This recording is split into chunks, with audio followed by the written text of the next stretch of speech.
My lovely friend, welcome back to my channel. I hope guys सब लोग अच्छे हो एंड हेल्दी हो। सो आज मैं फिर से आप लोगों के साथ लव इज़ इमोशनल ब्लैकमेलिंग के नेक्स्ट पार्ट लेके आई हूँ।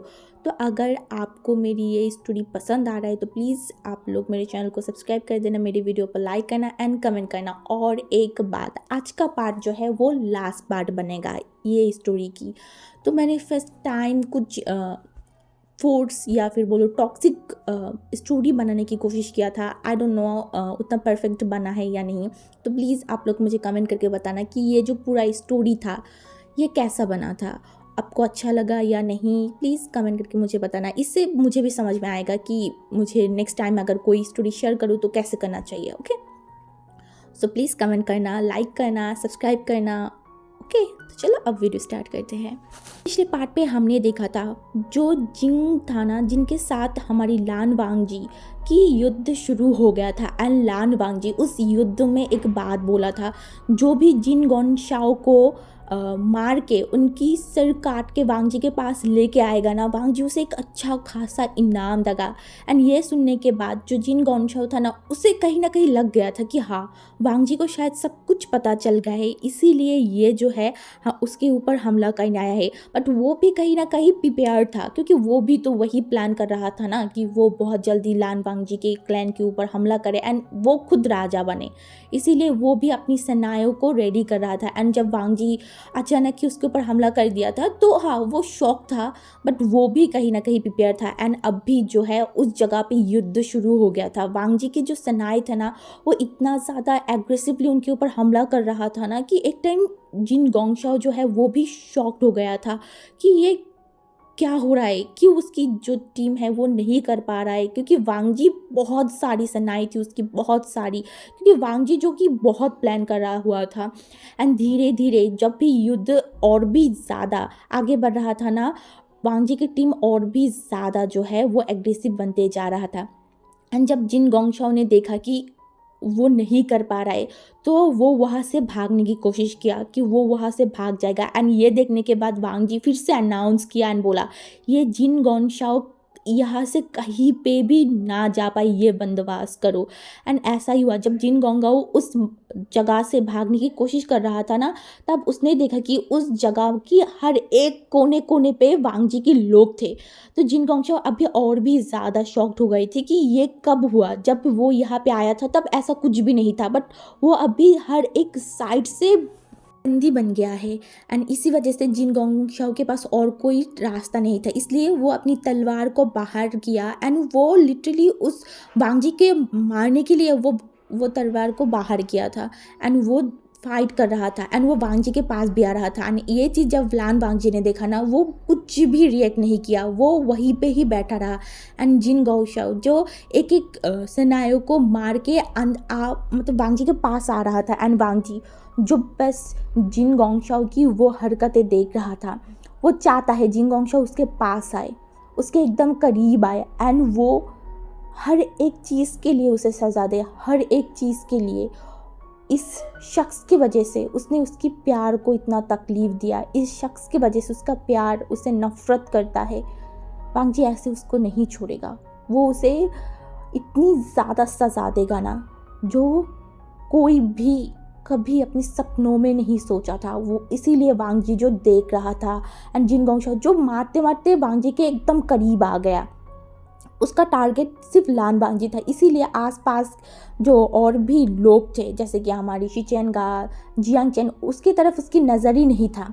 एंड हमारी जो जियांग चेंग था ना, वो जब देखा कि जिन गोंगशाओ जो है वो वांगजी की तरफ जा रहा है, वो अपनी तलवार को लिया एंड पीछे से जिन गोंगशाओ के ऊपर हमला कर दिया था। एंड जिन गोंगशाओ जब ये देखा ना, वो भी जो है हमारी जियांग चेंग के ऊपर हमला कर दिया था। एंड जियांग चेंग जो कि बहुत एग्रेसिवली उसके ऊपर फाइट कर रखा था, क्योंकि जियांग चेंग को भी तो गुस्सा था ना उसके ऊपर, उसके वजह से उसके क्लैन को इतना ज़्यादा नुकसान पहुँचा। उसके बाद उसका भाई के साथ जो भी हुआ, कहीं ना कहीं जियांग चेंग इसी शख्स को जिम्मेदार मानता है, इसीलिए वो उसके साथ फाइट करने लगा। एंड जिन गोंगशाओ जो है वो पहले से ही थोड़ा सा अब बुजुर्ग हो गया था। हाँ, वो उसके दिमाग से वो अभी भी बहुत अच्छा था, बट बॉडी से वो कहीं ना कहीं जियांग चेंग से कमज़ोर था। इसीलिए जियांग चेंग जो उसके साथ इतनी ज़्यादा फाइट कर रहा था ना कि वो एकदम ही नीचे गिर गया था।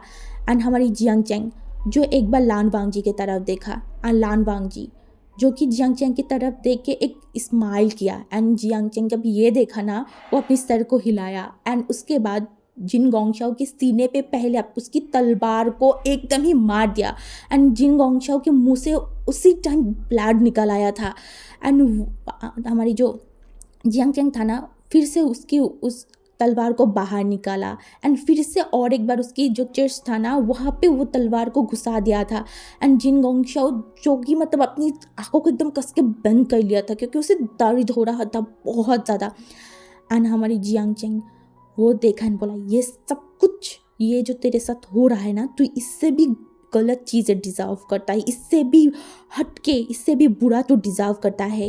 एंड ये बोलने के बाद वो लान वांगजी की तरफ देखा एंड लान वांगजी जैसे बोला था जो उसकी गला काटेगा एंड हमारी जियांग चैंग जो कि एक बार बस लान वांगजी की तरफ देखा एंड उसकी तलवार से वहाँ पे ही जिन गोंगशाओ की गले को काट दिया था एंड ये देखने के बाद लान वांगी जो एकदम खड़ा हो गया था एंड आसपास जितनी भी सेनाएं थे ना वो सब भी एकदम शांत हो गया था। जो जिन जिन था ना उनकी सेनाएं तो और भी ज़्यादा शांत हो गया था क्योंकि उनकी मतलब जो किंग बोलो या फिर सेक्ट लीडर बोलो वही जिंदा नहीं था तो अब वो किस वजह से युद्ध करेगा, इसलिए वो भी रुक गया था। एंड हमारी जियांग चैंग जो उसकी तलवार को ऊपर किया एंड बोला मैंने कर दिया, मैंने किंग की बदला ले लिया है। एंड वांगजी जो ये देखने के बाद वो एक स्माइल किया एंड वो उस सीढ़ियों से एकदम ही नीचे आया। नीचे आने के बाद वो जो जिन गोंगशाओ था ना उसकी सर को देखा एंड जियांग चैंग की तरफ देखा एंड बोला तुमने बहुत अच्छा काम किया है एंड इसका इनाम तुम्हें बहुत जल्दी मिलेगा। एंड ये बोलने के बाद वो बाकी जितनी भी वहाँ पे सेनाएं था ना उन सब की तरफ देखा एंड बोला ये युद्ध अभी इसी वक्त यहाँ पे ही ख़त्म होता है क्योंकि मुझे जिससे बदला लेना था मैंने उससे उसका बदला ले लिया है। एंड आज से जिन क्लैन की कुछ टाइम तक कोई भी सेक्ट लीडर नहीं बनेगा एंड फिर मैं डिसाइड करूँगा कि जिन क्लैन की सेक्ट लीडर कौन बनेगा। एंड उसके बाद उसने देखा एंड बोला जो भी किंग की अगेंस्ट जाएगा, किंग के खिलाफ काम करेगा उसका सज़ा एक ही होगा एंड वो है सज़ाई मौत। एंड वो जो कि उसके भाई की तरफ देखा एंड बोला भाई इसका सर लेके जाओ एंड जिन क्लैन की जो मेन गेट है ना जहाँ से जिन क्लैन प्रवेश किया जाता है वहाँ पे इसका सर लटक दो एंड आते जाते हर कोई देख सके कि किंग के साथ जो अन्याय करेगा, किंग के खिलाफ जो जाएगा उसका सज़ा क्या होगा। एंड हमारी शिचनगा जो कि उसकी सर को हिला दिया था एंड उसके बाद वैसा ही हुआ। जिन गोंगशाओ की जो सर है ना वो जिन क्लैन की उस जगह पे लगा दिया गया था एंड आते जाते सब लोग ही उसकी बॉडी को देख पाएगा। युद्ध जो है 2 हफ्ते तक चला था। इन 2 हफ्ते में अभी हम थोड़ा सा विंग के साइड देखते हैं कि विंग इन 2 हफ्तों में क्या क्या किया है।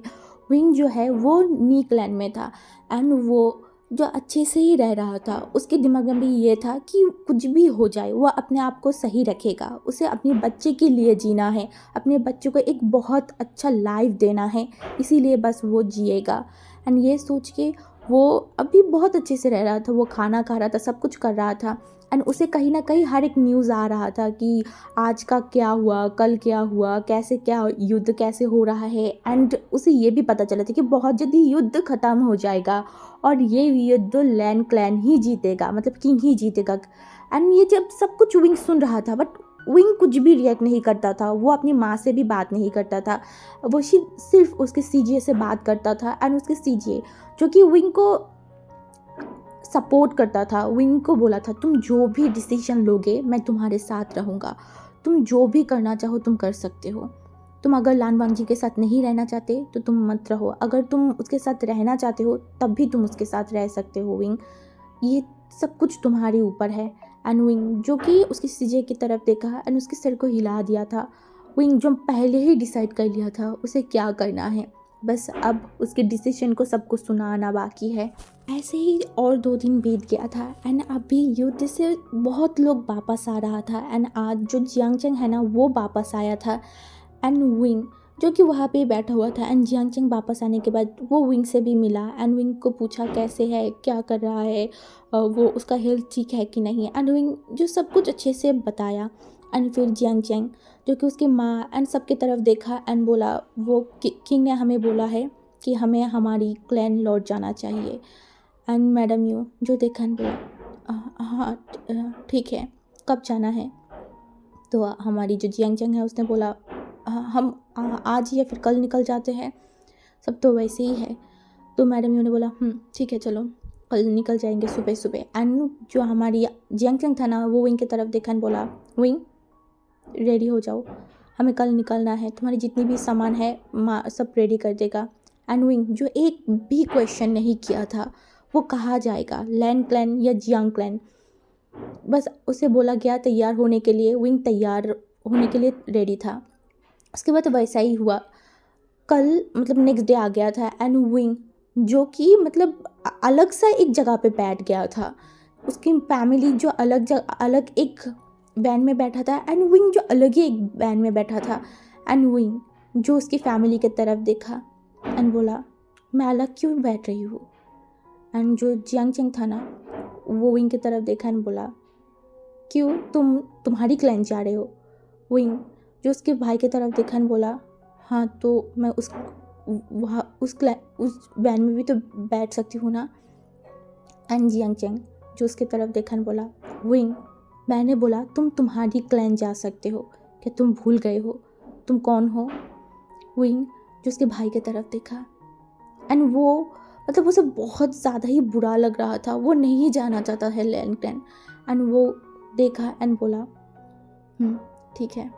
उसके बाद वो लोग वहाँ से जा रहा था एंड विंग जिसे लैन क्लैन तो बिल्कुल भी नहीं जाना था, बिल्कुल भी नहीं, इसलिए वो आधे रास्ते में वो वैन को रोका एंड बोला मुझे थोड़ा सा रेस्ट लेना है, मुझे दम घुट रहा है।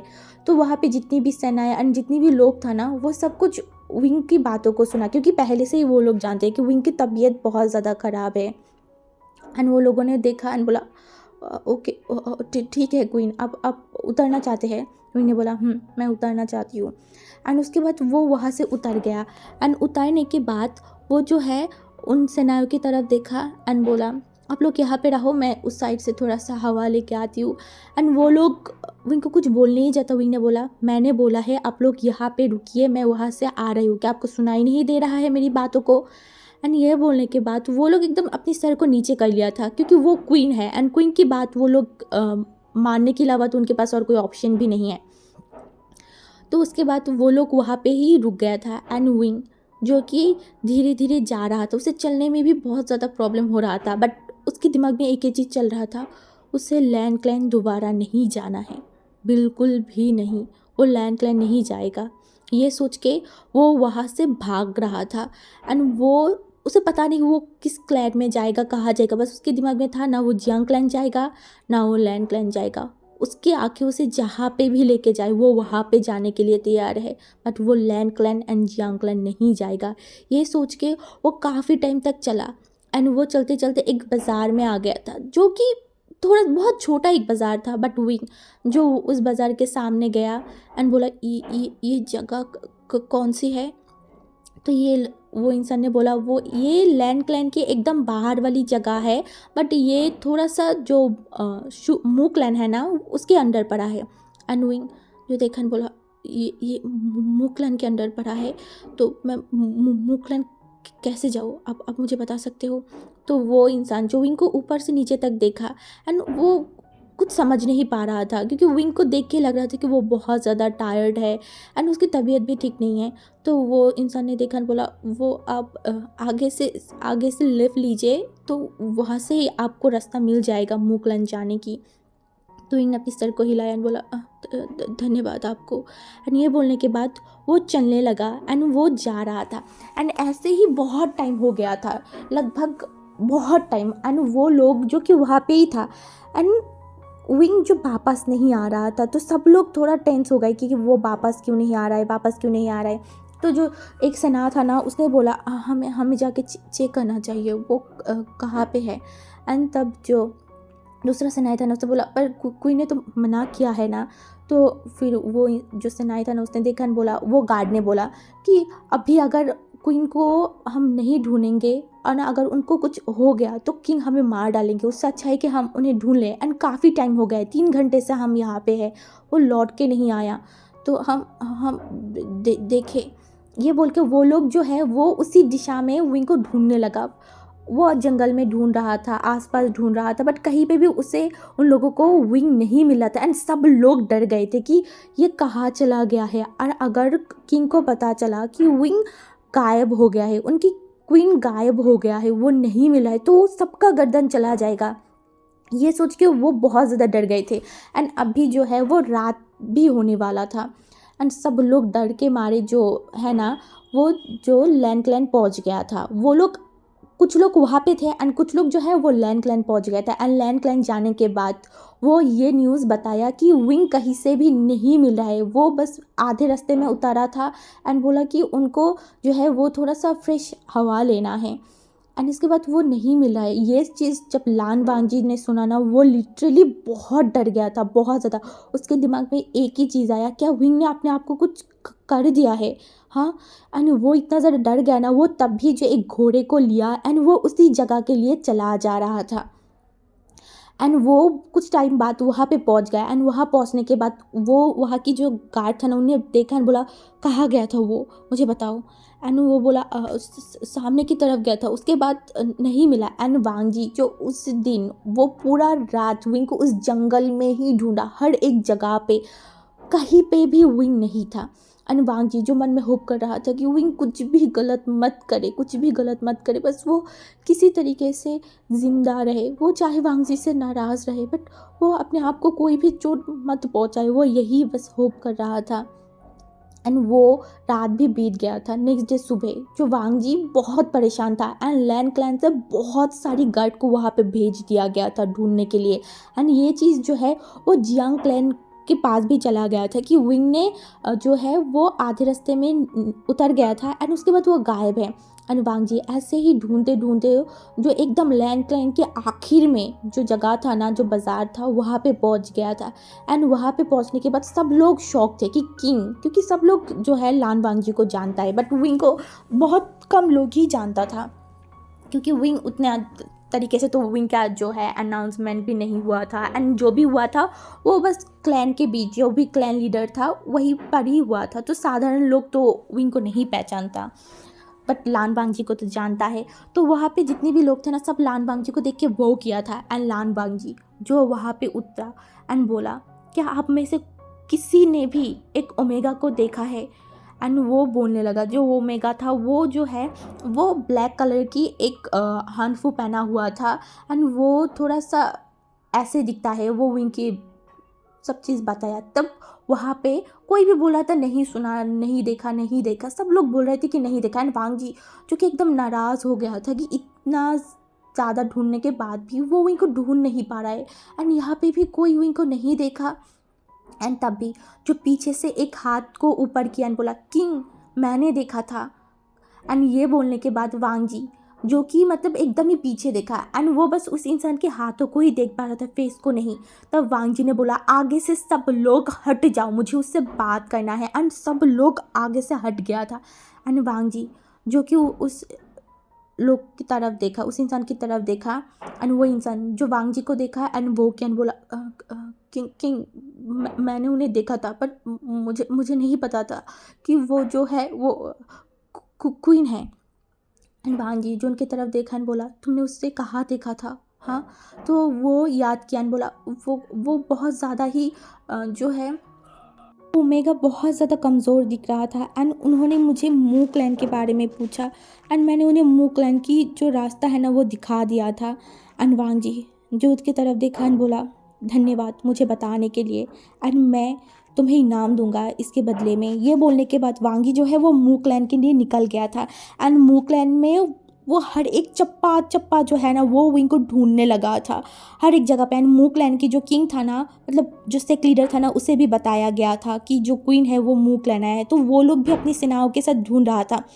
ऐसे ही ढूंढते ढूंढते पूरा दिन बाद एक मू क्लैन की जो बाज़ार है ना, उस बाज़ार में रहने के लिए जो छोटा छोटा टेंट टाइप के होता है ना, जहाँ पे वो लोग रेंट पे देते हैं, जो भी मुकलैंड घूमने जाता है, वहाँ पे बांगजी को पता चला था कि एक ओमेगा कल आके उठा था एंड वह आज पूरा दिन उस जगह से बाहर नहीं निकाला था। एंड विंग जो एक लंबा सा ब्रीथ लिया, बांगजी जो एक लंबा सा ब्रीथ लिया बोला, विंग तुम बस वहाँ पे ही रहना, मैं और नहीं ढूंढ सकती तुम्हें, मैं टायर्ड हो चुकी हूँ, प्लीज़ तुम मुझे मिल जाना। एंड ये बोलने के बाद तो वो वहाँ पे पहुँच गया था। एंड वहाँ पहुँचने के बाद वहाँ की जो ओनर था ना, वो बताया कि इस जो जगह है ना, वहाँ पे वो ओमेगा है। तो वांगजी जो कि उस दरवाज़े के पास गया एंड वो दरवाजे के पास जाने के बाद वो दरवाजे में एक हाथ रखा एंड वो बस एक चीज़ बोला, विंग क्या तुम अंदर हो विंग। उस रूम से कोई भी शोर नहीं आ रहा था, बिल्कुल भी नहीं। तब वांगजी ने फिर से बोला, मैं जानती हूँ विंग, तुम मुझसे नाराज़ हो, मैं जानती हूँ तुम मुझसे दूर जाना चाहते हो, मैं सब कुछ जानती हूँ, पर विंग तुम ऐसा मत करो, मैं तुम्हें नहीं खो सकती, ना मैं मेरे बच्चे को खोना चाहती हूँ, मैं तुम्हारे साथ एक अच्छा ज़िंदगी बिताना चाहती हूँ, प्लीज़ मेरे पास वापस आ जाओ। तुम मेरे से गुस्सा हो, आई नो तुम मुझसे गुस्सा रहो, तुम अगर बोलोगे ना कि तुम ज़िंदगी भर मुझसे बात नहीं करोगे, मैं वो भी एक्सेप्ट कर लूँगा, पर मुझसे मेरे बच्चों से दूर मत करो ना विंग, प्लीज़ तुम अगर अंदर हो तो दरवाज़ा खोलो, हम क्लैन में चलते हैं, उसके बाद तुम जो भी डिसीजन लोगे मैं मान जाऊँगा, पर प्लीज़ तुम क्लैन आओ, इस दरवाजे को खोलो। एंड तब भी दरवाज़ा नहीं खुल रहा था। एंड वांगजी ने बोला, विंग मुझे पता है तुम अंदर हो, अपने आप को और कितना परेशान करोगे और कितना तकलीफ़ दोगे, तुम बीमार हो, उसके साथ साथ तुम्हारी कोख में जो है वो भी बहुत कमज़ोर है विंग, तुम्हें ये चीज़ पता है ना, तुमने बताया था कि तुम अब उस बच्चे के लिए जीना चाहते हो, पर तुम जिस तरीके से रह रहे हो उससे तो वो बच्चे भी खतरे में पड़ जाएगा ना विंग, तुम्हें चेकअप की ज़रूरत है, प्लीज़ बाहर आओ, मेरे लिए नहीं अपने बच्चे के लिए बाहर आ जाओ प्लीज़। एंड तब वो जो दरवाज़ा था ना, वो खोलने की शोर आ रहा था एंड बांगजी जो अपनी दिल को मतलब एकदम उसे लग रहा था कि वो अभी अपने दिल को पकड़ ले, एंड वो मतलब उस दरवाजे के सामने आंखें लगाया हुआ था एंड उस दरवाज़ा खुला एंड उस दरवाजे से हमारी विंग बाहर आया था एंड वो वांगजी के तरफ देखा एंड वांगजी जो विंग को देखने के बाद एकदम कस के उसे हक कर लिया था एंड बोला था, ऐसा दोबारा मत करना प्लीज़, ऐसा दोबारा मत करना, मैं मर जाती विंग अगर तुम नहीं मिलते मुझे, तुम्हें पता है कल से मैं कितना ज़्यादा परेशान हूँ, मैं तुम्हें कहाँ कहाँ नहीं ढूंढा, तुम लैंड क्लैन नहीं आना चाहते थे, तुम मत आते, पर तुमने ऐसा क्यों किया, क्यों सबसे दूर जाने की कोशिश किया विंग, ऐसा मत करो ना प्लीज़, ऐसा मत करो, मुझे और तकलीफ़ मत दो, मैं जानती हूँ मैंने जो भी किया वो बहुत गलत था, बहुत ज़्यादा गलत, पर ऐसा मत करो ना प्लीज़, प्लीज़ दूर मत जाओ, मेरे पास रहो, मुझे एक चांस दे दो। एंड विंग कुछ भी नहीं कहा था एंड फिर वांगजी जो विंग के हाथों को पकड़ा एंड बोला, क्लैन में चलो, हम क्लैन जाके बात करेंगे। एंड विंग कुछ भी नहीं कहा, कुछ भी नहीं, एक वर्ड भी नहीं। एंड उसके बाद वांगजी जो है वो विंग को लेके लैंड क्लैन पहुंच गया था एंड वो लैंड क्लैन जाने के बाद वो विंग ने देखा वहाँ पे मैडम यू सब लोग आ गए थे उसकी फैमिली की। एंड विंग जो कि जिंगशी पहुंच गया था एंड जिंगशी पहुंचने के बाद वांगजी जो है वो हीलर को बुला लिया था एंड वो विंग का चेकअप कर रहा था एंड विंग वहाँ पे ही बेड पे लेटा हुआ था। एंड तब वहाँ पे मैडम यू सब लोग आया, सब विंग से बातें किया एंड विंग जो वैसे ही बैठा हुआ था वो किसी से भी बात नहीं कर रहा था, किसी से भी नहीं। एंड मैडम यू ने बोला, विंग तुमने ऐसा क्यों किया, क्यों ऐसा कर रहे हो तुम क्यों, तुम अगर हमें तकलीफ़ पहुंचाना चाहते हो तो तुम मुझे बोलो, तुम जो भी बोलोगे मैं वो भी करूँगा, तुम अगर चाहते हो कि मुझे तकलीफ़ पहुंचे मैं खुद को तकलीफ़ पहुंचाऊँगा, मैं अपने आप को कोड़ा मारूँगा या फिर कुछ भी सज़ा ले लूँगा, पर तुम अपने आप को और मत तकलीफ़ पहुंचाओ ना बेटा प्लीज़, हम जानते हैं हमारी गलती था, पर विंग उस सिचुएशन ही वैसा था कि हम कुछ भी नहीं कर पा रहे थे, हमें जो सही लगा हमने किया, हमें पता है हमने तुम्हारे साथ बहुत बुरा किया, हमें तुम्हारे बारे में सोचना चाहिए था जो हमने नहीं सोचा, बट इतनी बड़ी सज़ा मत दो ना, हमसे दूर मत जाओ, तुम्हें पता है हम तुम्हारे साथ गलत किया है जो भी किया है, बट हम तुमसे बहुत प्यार करते हैं, बहुत ज़्यादा, तुम अगर हमसे दूर जाओगे तो तुम तो हमें जीते जी मार डालो रहे हो ना विंग, ऐसा मत करो ना। एंड उसके बाद विंग जो कि एकदम चुप था, एंड मैडम यू जो कि वहाँ से रोते रोते चला गया था, एंड सब लोग उस रूम से बाहर चले गए थे, एक सिर्फ हमारी जो जियांग याली था ना वो उस रूम में था। एंड वो जो कि विंग की तरफ देखा एंड बोला, विंग विंग जो है अपने सर को ऊपर किया। एंड तब जियांग याली ने बोला, मैं तुमसे बहुत नाराज़ हूँ एंड बहुत ज़्यादा डिसअपॉइंटमेंट हूँ फील कर रही हूँ विंग। एंड विंग जो अपने सीजे की तरफ देखा एंड उसके आंखों से आंसू आ रहा था। एंड तब उसकी बहन ने बोला था, अगर तुम्हें लैंड क्लैन नहीं आना था तो तुम मुझे बताते, मैं तुम्हें लैंड क्लैन नहीं आने देती, हम नी क्लैन में ही रह जाते, पर तुमने ऐसा क्यों किया? हाँ, तुम क्यों अपने आप को इतनी चोट पहुंचा रहे हो? एंड तुमने तुम्हारे बच्चे के बारे में भी नहीं सोचा, क्यों? तुम्हें पता है ना विंग, इस जगह पे इस वर्ल्ड में एक ओमेगा बिना अल्फा से जितना अधूरा है उतना ही एक बच्चा अपनी, अगर उसके फादर उसके पास नहीं है ना तो उतना ही अधूरा है। तुम यहाँ से चले गए थे, ठीक है मैं मानती हूँ, पर तुम तुम्हारे बच्चों को क्या आइडेंटिटी देते? जब लोग तुम्हें पूछता इस बच्चे की फादर कौन है, तब तुम क्या बोलते? अपने बारे में नहीं तो अपने बच्चे के बारे में तो सोचते विंग तुम। एंड विंग जो रो रहा था उसे समझ में आ रहा था कि वो उन्हें गलत कर दिया है। तब वो शीजी की तरफ देखा एंड बोला, मुझे क्या करना चाहिए शीजिए? तो उसके शीजी ने बोला, तुम्हारे लिए नहीं तो तुम्हारे बच्चे के लिए लान वांगजी को एक चांस दो। मैंने माँ से जितनी भी सुना है लान वांगजी तुमसे बहुत प्यार करता है, एंड वो जो भी किया था उसके पास भी कोई ऑप्शन नहीं था विंग, तुम्हें ये समझना चाहिए। तुम एक बार उसे चांस दो, अगर सब कुछ सही रहा तो ठीक है, और अगर कुछ भी गलत हुआ तो मैं खुद तुम्हें बोल रही हूँ कि तुम उसके बाद जो भी डिसीजन लोगे वो सब तुम्हारी होगा। एंड विंग जो अपने सर को हिला दिया था। एंड उसके बाद हम 2 साल बाद की सीन देखते हैं। इन 2 सालों में विंग का एक बच्चा हो गया था जिसका नाम था आईवान। एंड लान वांगजी जो कि आईवान को बहुत प्यार कर रहा था, बहुत ज़्यादा प्यार करता था। वो आईवान एंड विंग की बहुत देखभाल करता था।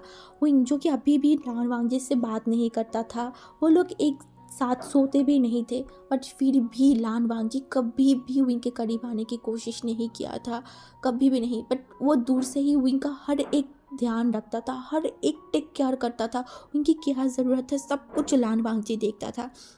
एंड ये चीज़ विंग 2 सालों से देख रहा था। एंड विंग को भी अब मन में कहीं ना कहीं लान वांगजी को लेके थोड़ा सा फीलिंग्स आना शुरू हो गया था कि ये इंसान उतना भी गलत नहीं है, वो वो सही था, बस सिचुएशन के कारण वो ऐसा बन गया था। एंड लान वांगजी जो हमेशा विंग को प्रूव करता था, हमेशा, कि वो जो भी किया है वो सब कुछ गलत था, वो रिग्रेट फील करता है, सब टाइम वो विंग से माफ़ी मांगता था। इवन जो है ना वो लगभग 1 साल से ज़्यादा उम्र की थी। एंड विंग जो कि देख रहा था आयुन अभी चलना शुरू किया है, एंड उसको हर एक इंसान इतना ज़्यादा प्यार करता था ना। एंड अंकल कुरैन भी जो कि आईवान को बहुत प्यार करता था। एंड सब कुछ चेंज हो गया था, जहाँ पे पहले विंग को लैंड क्लैन में बहुत ज़्यादा ही अजीब फील होता था, बट अब भी लैंड क्लैन जो विंग को पसंद आना शुरू हो गया था, क्योंकि विंग अब लैंड क्लैन में कुछ भी करे कोई भी उसे टोकने वाला नहीं था, कोई भी उसे कुछ नहीं करता था। ऐसे ही चल रहा था विंग की ज़िंदगी। विंग काफ़ी टाइम से सोच रहा था कि वो लान वांगजी से बात करे, बट वो कर ही नहीं पा रहा था, मुझे बहुत अजीब फील हो रहा था। तो अभी रात का सीन था, विंग जो है वो आईवान की सुलाने की कोशिश कर रहा था, बट आईवान रो ही जा रहा था। तब वांगजी जो कि विंग की तरफ देखा बोला, उसे मुझे दो, मैं उसे शांत करवाती हूँ। तो ऐसे ही जो है वो लान वांगजी आईवान को लिया एंड उसे शांत कर रहा था। एंड आईवान जो एकदम शांत भी हो गया था।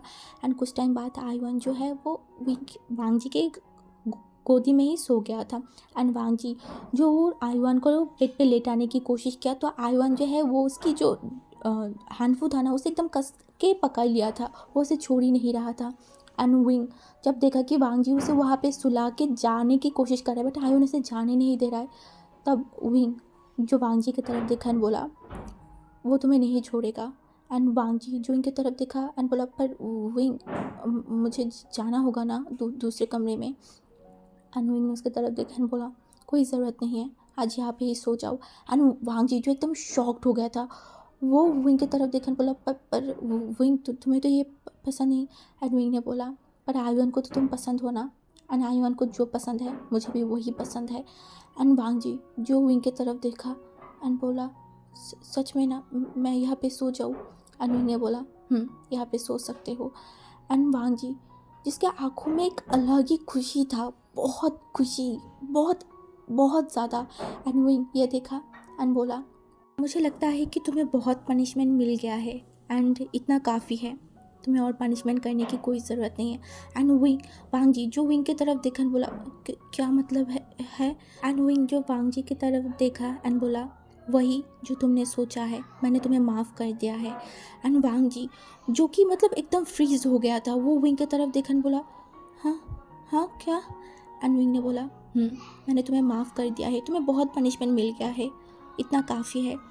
एंड वांग जी का आंखों से आंसू आ रहा था एंड वो विंग की तरफ देखा एंड बोला सच में ना विंग, तुमने मुझे माफ़ कर दिया ना? विंग ने बोला मैंने तुम्हें माफ़ कर दिया है। एंड वांग जी इतना ज़्यादा उसके आंखों से आंसू आ रहा था, वो रोने लगा बहुत ज़्यादा। एंड विंग तब वांग जी के हाथों को कस के पकड़ लिया एंड बोला लानर कक्का मुझे भी माफ़ कर देना, मैं इतनी टाइम लगाई। एंड वांग जी जो विंग की तरफ देखा बोला तुम्हारी कोई गलती नहीं था, सारा गलती मैं थी, मेरी थी, जो मैं अपने प्यार को प्रोटेक्ट नहीं कर पाई, उल्टा मैं ही अपने प्यार को सबसे ज़्यादा तकलीफ़ पहुंचाया, मुझे माफ़ कर दो विंग, मैं कभी तुम्हारे साथ ऐसा दोबारा नहीं करूँगा और ना मैं तुम्हारे साथ दोबारा किसी को भी गलत करने दूँगा। एंड विंग भी रोया, उसकी भी आंखों से आंसू आ गया एंड बोला प्रॉमिस अब दोबारा मेरे साथ कुछ भी गलत नहीं करोगे? एंड वांग जी ने बोला आई एम प्रॉमिस, मैं तुम्हारे साथ कभी भी कोई गलत नहीं करूँगा। एंड ये बोलने के बाद वांग जी जो विंग के फॉरहेड पे किस किया एंड बोला थैंक यू मुझे एक चांस देने के लिए, मुझे मेरे बच्चे से दूर नहीं करने के लिए, थैंक यू। एंड विंग वांग जी की तरफ देखा एंड बोला बहुत रात हो गया है, हमें सो जाना चाहिए। एंड वांग जी जो कि बोला एंड उसके बाद वो हमारी आयुन एंड विंग को एकदम कस के हक कर लिया था एंड विंग को बोला थैंक यू मुझे एक चांस देने के लिए, thank you so much. And guys हमारी ये स्टोरी की यहाँ पे एक हैप्पी एंडिंग होता है एंड बाय सबको।